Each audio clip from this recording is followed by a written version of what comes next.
নববর্ষ 1433-এর আমাদের প্রতিপাদ্য হচ্ছে নববর্ষের ঐকতান, গণতন্ত্রের পুনরুত্থান। এই প্রতিপাদ্যকে সামনে রেখে আমরা কাজ করছি।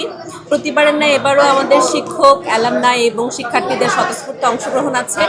আমাদের যে শোভাযাত্রায় বড় বড় স্ট্রাকচারগুলো থাকে, এবার আমাদের আছে শান্তির পায়রা, আমাদের মোরগ আছে, বাউল সঙ্গীতদের রিপ্রেজেন্টেটিভ হিসেবে আমাদের আছে দোতারা।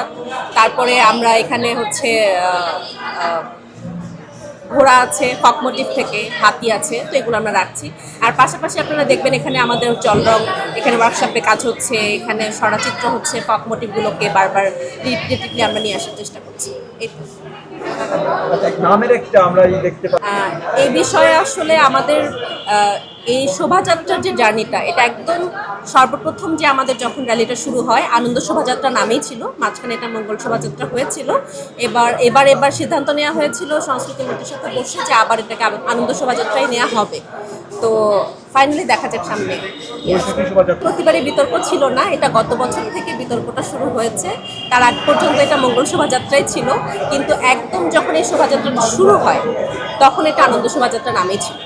আচ্ছা, আপনার কাছে কি মনে হয় একটা গোষ্ঠী কি এই মঙ্গল শোভাযাত্রাকে বা ওই গোষ্ঠীকে নিয়ে আসলে নিতে না পারার তো কিছু নেই। আপনি দেখবেন যে যখন আমাদের শোভাযাত্রাটা বের হয়, এটা তো আমরা শুধু একক শিক্ষক ছাত্র অ্যালামনাই দিয়ে তো আর এই শোভাযাত্রা হয় না। এটা সম্পূর্ণ বাঙালি জাতিকে একসাথে করে, তাদের সংস্কৃতি মনাটাকে একসাথে করে। এই র্যালিতে তো আমাদের আমজনতা সামিল হয়। তো এটা আসলে একটা নামের জন্য, এটা আসলে আমাদের যে সংস্কৃতিটাকে যে উদযাপন করা, এটা কখনো আটকে থাকে না। আপনার কাছে কি মনে হয় যারা এটা নিয়ে বিরোধিতা করে তারা কি আসলে বাঙালির যে সংস্কৃতি সেটাকে এক প্রকার ঘুরে ফেলে দিতে চায়? দেখুন, সমালোচনা মানুষ করবেই, যে কোনো ভালো কাজ হোক খারাপ কাজ হোক যাই হোক, সব কিছুরই একটা সমালোচনা থাকে। তো আমাদের কাজ হবে যে আমরা সমালোচনাটাকে প্রাধান্য না দিয়ে আমাদের যেটা উদ্দেশ্য, যে সংস্কৃতিটাকে উদযাপন করা, বাঙালির নববর্ষটাকে বরণ করা, সেটাই আমাদের প্রাধান্য থাকবে। এবারে শোভাযাত্রায় ঘিরে আপনাদের পরিকল্পনা কি? আমাদের সবসময় এটা যেহেতু 1 মাস ব্যাপী কাজ হয়, এবার ঈদের বন্ধের কারণে আমরা 15 দিন হাতে কম পেয়েছি।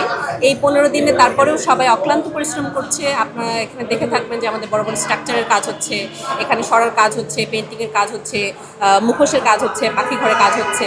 তো সবাই পুরো সরগরম একটা পরিস্থিতিতে কাজ করে যাচ্ছে অক্লান্ত পরিশ্রমের মাধ্যমে। আমাদের টার্গেটটা হচ্ছে যে আমরা